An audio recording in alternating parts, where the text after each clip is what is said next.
বন্ধুরা, বিকেলে মুখরোচক কিছু খাওয়ার ইচ্ছা হলে আর কিনে খেতে হবে না। এখন থেকে আপনারা বাড়িতেই সামান্য কিছু উপকরণে বানিয়ে নিতে পারেন এই মুখরোচক স্ন্যাক্স।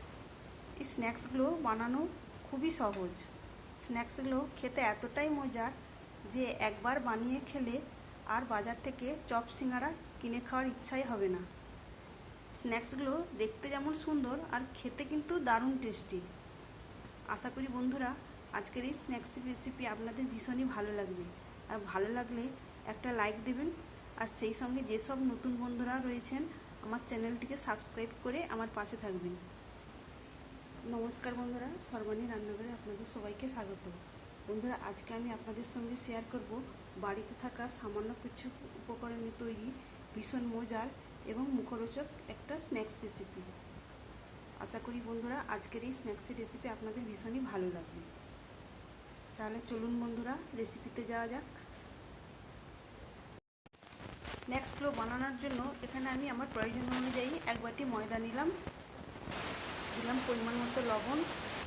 ময়দার পরিমাপ অনুযায়ী এখানে আমি দিয়ে দিলাম হাফ চা চামচ গুঁড়ো চিনি, দিয়ে দিলাম কালো জিরা, আর দেবো রিফাইন তেল। এখানে আমি 2 টেবিল চামচ রিফাইন তেল দিয়েছি। এখন সব কিছু ভালো করে মিশিয়ে নিতে হবে। আর এখানে ময়ামটা একটু সময় নিয়ে এভাবে ঘষে ঘষে মাখতে হবে। ময়ামটা যত ভালোভাবে দেওয়া হবে স্ন্যাক্সগুলো তত বেশি খাস্তা হবে, আর সেগুলো খেতেও ভীষণ ভালো লাগবে।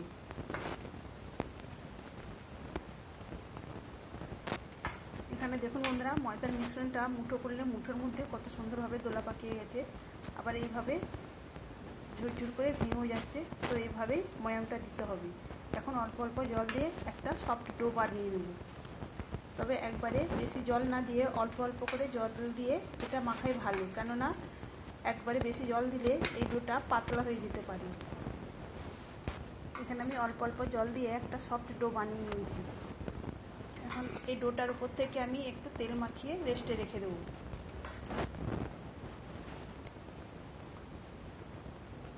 সেই ফাঁকে আমি একটা আলুর পুর বানিয়ে নেব। আলুর পুর বানানোর জন্য এখানে একটা মিডিয়াম সাইজের আলুকে সেদ্ধ করে এই কাঁটা চামচের সাহায্যে ম্যাশ করে নিয়েছি। এদিকে গ্যাস অন করে একটা ফ্রাইং প্যান বসিয়ে তার মধ্যে দিয়ে দিয়েছি সরিষার তেল। এখন ওই তেলের মধ্যে দিয়ে দিচ্ছি গোটা জিরা। জিরাটা একটু ভেজে নিতে হবে। জিরাটা হালকা করে ভেজে নিয়েছি। এখন আমি ওর মধ্যে দিয়ে দিয়েছি গ্রেট করা রসুন, আর দিয়ে দিচ্ছি 2টো কাঁচা পাকা লঙ্কা ছোট করে কুচিয়ে রাখা। এখন রসুন আর কাঁচা লঙ্কা কুচিটাকে ভেজে নেব। রসুন আর কাঁচা লঙ্কার কাঁচা গন্ধটা চলে যাওয়া পর্যন্ত এভাবে ভেজে নিতে হবে। প্রায় মিনিটখানেক ভেজে নিয়েছি। এখন আমি ওর মধ্যে দিয়ে দিচ্ছি একটা মিডিয়াম সাইজের কুচিয়ে রাখা পেঁয়াজ। পেঁয়াজটাকেও রসুন আর কাঁচা লঙ্কার সঙ্গে ভালো করে ভেজে নিতে হবে। পেঁয়াজটা যাতে তাড়াতাড়ি নরম হয়ে যায় সেই জন্য দিয়ে দিচ্ছি সামান্য লবণ। লবণটা দিয়ে আবারও আমি নেড়ে চেড়ে পেঁয়াজটাকে ভেজে নেব। পেঁয়াজটাকেও আমি ভালো করে ভেজে নিয়েছি। এখন গ্যাসের ফ্লেমটাকে একদম লোতে করে দেব।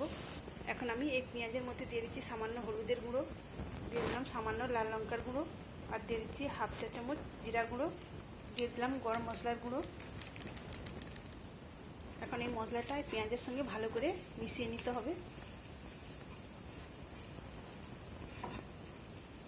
মশলাটাকে মিশিয়ে নেওয়ার পর এখন আমি গ্রেট করে রাখা ম্যাশ করে রাখা আলুটা দিয়ে দিলাম, আর দিয়ে দিচ্ছি পরিমাণ মতো নুন। এখন এই আলুটাকে এই পেঁয়াজ আর মশলার সঙ্গে ভালো করে মিশিয়ে নিতে হবে। আমার আলুর পুরটা একদম রেডি হয়ে গেছে। এটাকে এখন আমি নামিয়ে নেব। এদিকে মেখে রাখা ময়দাটা আমি আবারও একবার ভালো করে মুথে নেব। ময়দার ডোটা আমি খুব সুন্দর করে আবারও মুথে নিয়েছি। এখন আমি লেচি কেটে নেব। তবে লেচিটা খুব বড় বড় সাইজের আমি কাটবো। তো বড় বড় সাইজের আমি এই ডোটাকে 2 ভাগ করে কেটে নেব। আমি এখানে বড় সাইজের 2টো লিচি কেটে নিয়েছি, আর এগুলোকে এখন গোল করে বড় বড় রুটির মাপে আমি বেলে নেব। এখানে আমি একটা লিচি নিয়ে নিয়েছি। এবার শুকনো ময়দা ছড়িয়ে আমি অফ ক্যামেরায় এই রুটিটা বেলে নেব।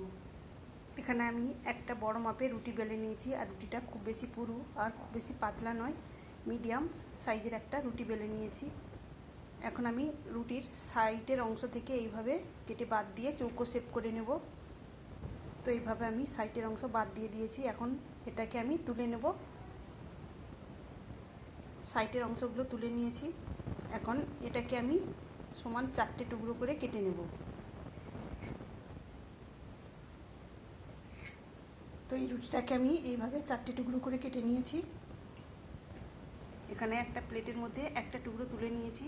এবার আলুর পুরটাকে এইভাবে লম্বা করে আমি এই সাইড থেকে দিয়ে দেব। আলুর পুরটা দেওয়ার পর এইভাবে নিচ থেকে আমি ভাঁজ করে নেব। এক সাইডে ভাঁজ করে নেওয়ার পর এইভাবে নিচের অংশটাকে আমি এইভাবে ছোট ছোট করে কেটে নেব।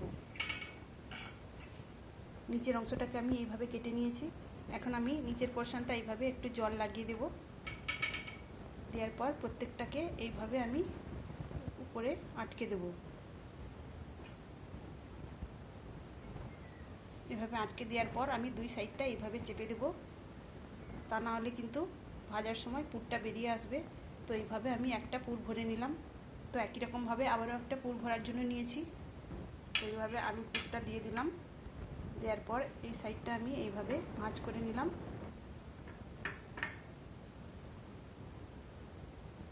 ভাঁজ করে নেওয়ার পর আবারও আমি এই পোরশনটা এইভাবে কেটে নেব। এইভাবে কেটে নেওয়ার পর আমি এই সাইডটা আবারও এইভাবে ভাঁজ করে দেব।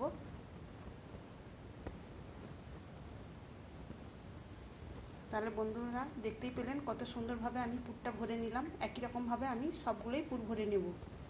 এখানে আমি সবগুলোই পুর ভরে নিয়েছি। এবার এগুলোকে তেলে ভেজে নিতে হবে। স্ন্যাক্সগুলো ভাজার জন্য আমি কড়াইয়ের মধ্যে তেল দিয়ে গরম করে নিয়েছি। এখন স্ন্যাক্সগুলো এই গরম তেলের মধ্যে দিয়ে ভেজে নেব। বন্ধুরা আমি স্ন্যাক্সগুলো গরম তেলের মধ্যে দিয়ে দিয়েছি। এখন গ্যাসের ফ্লেমটাকে মিডিয়ামে রেখে স্ন্যাক্সগুলো উল্টে পাল্টে ভেজে নিতে হবে।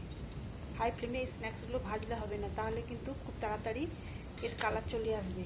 তখন এই স্ন্যাক্সগুলো খাস্তা হবে না, উপরের অংশটা তাড়াতাড়ি লাল হয়ে যাবে।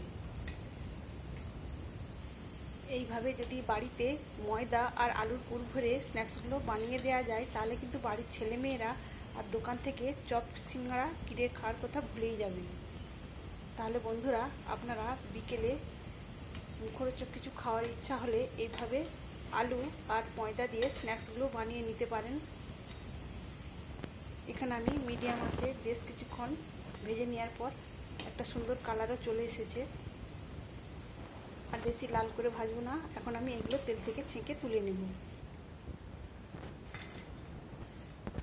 বাকিগুলো একই রকমভাবে ভেজে নেব। স্ন্যাক্সগুলো দেখুন বন্ধুরা কতটা খাস্তা হয়েছে আর কতটা লোভনীয়।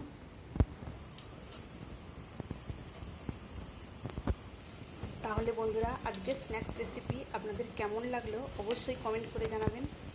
এখানে আমি সব স্ন্যাক্সগুলো ভেজে নিয়েছি। আর এই স্ন্যাক্সগুলো চায়ের সঙ্গে কিংবা টমেটো সসের সঙ্গে খেতে কিন্তু দারুণ লাগবে।